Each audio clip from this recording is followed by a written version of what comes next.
हेल' लोगोफोर खुलुमबाय नोंथांमोननि गेजेराव मोनसे गोदान भिडिअ लाना फैलायबाय नोंथांमोना भिडिअखौ मोजां मोनोब्ला जोबजासे नायलांथारदो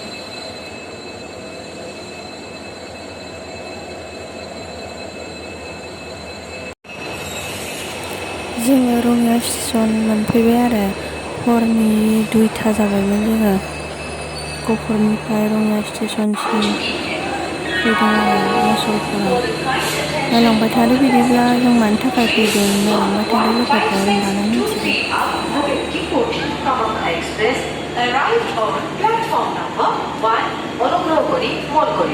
गाड़ी संख्या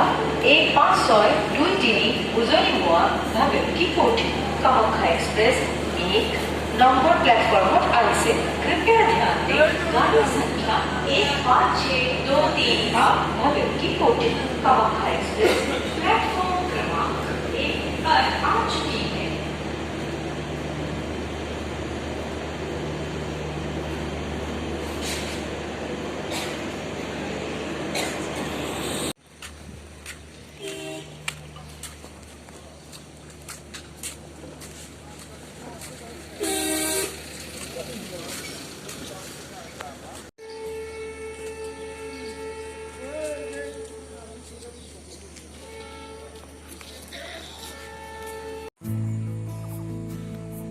सुसकेट फिसासालाय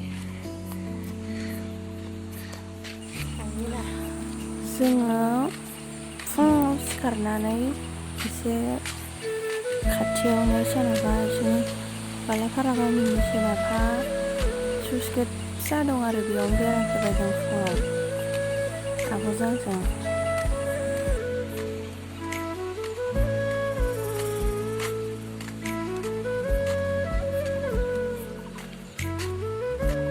बैथिं बड'फा ओनसोलफ्राव न'नि खाम्फा दं आरो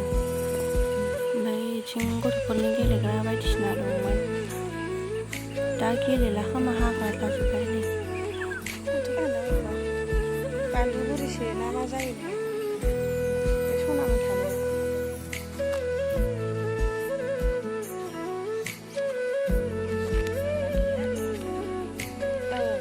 साननिफ्राय बानलु बुरिसो ना होनलाय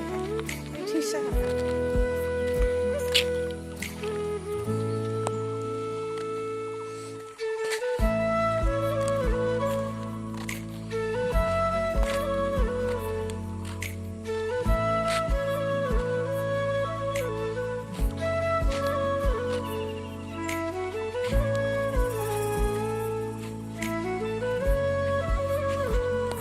एसे बेरायबाय लोगोफोर फुङाव माथो खालामनो ओंखायनो एसे बेरायफैबाय आरो जोङो मोजांथार जायगायानो दैयाबो जि आराम दुगैथावथाव बोहैबाय थादों दैखौ नुनानै दुगैनोसो लुबैयो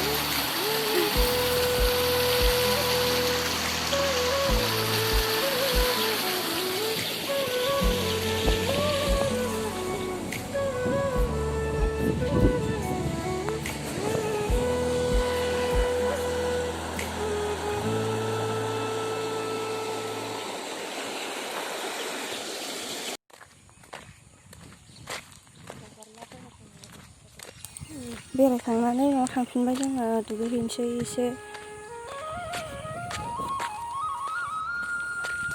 दुगैखांनानै देलायखांनानै जोङो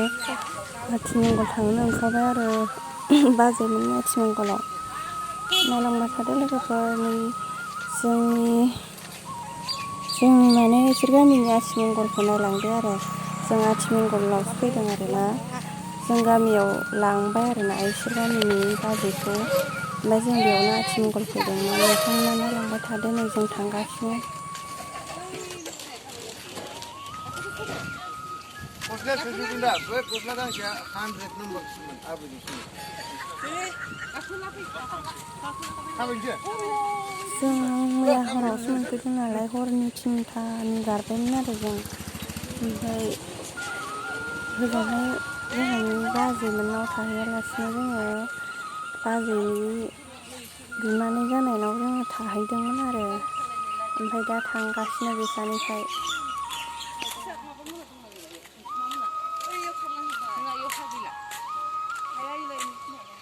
बाजै मोनहानि न' मोनसिगोन नैबेनो जोंना बाजै गोदान मोनहानि न'आ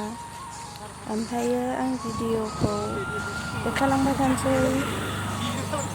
बेसेबां देखायनो हायो नायलांबाय थादो लोगोफोर नोंसो होनलांखा लोंखानासो फैदो होननानैसो आं गिदिरावनो आं उनावखौ जाबनानै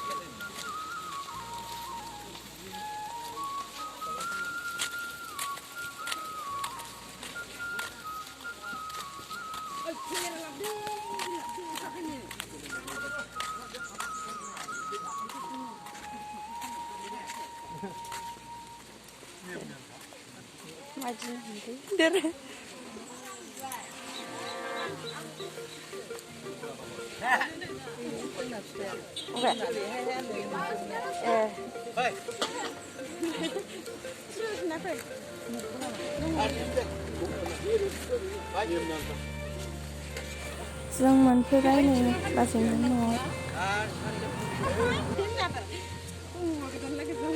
आंलाय गुफुर जागोन खायाखै नङाबा बायदिबा नों फैबाय दं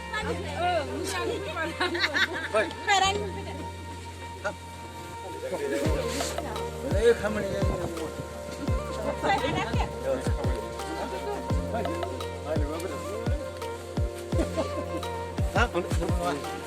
दायो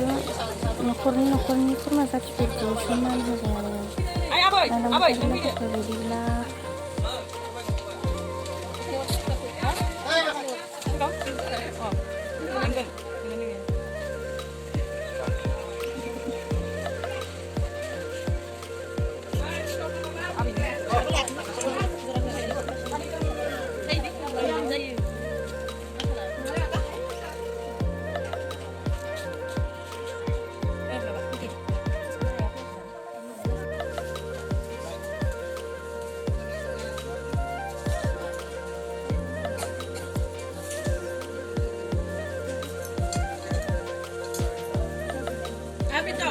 Ani mau bela bisa dong anak lihat boleh.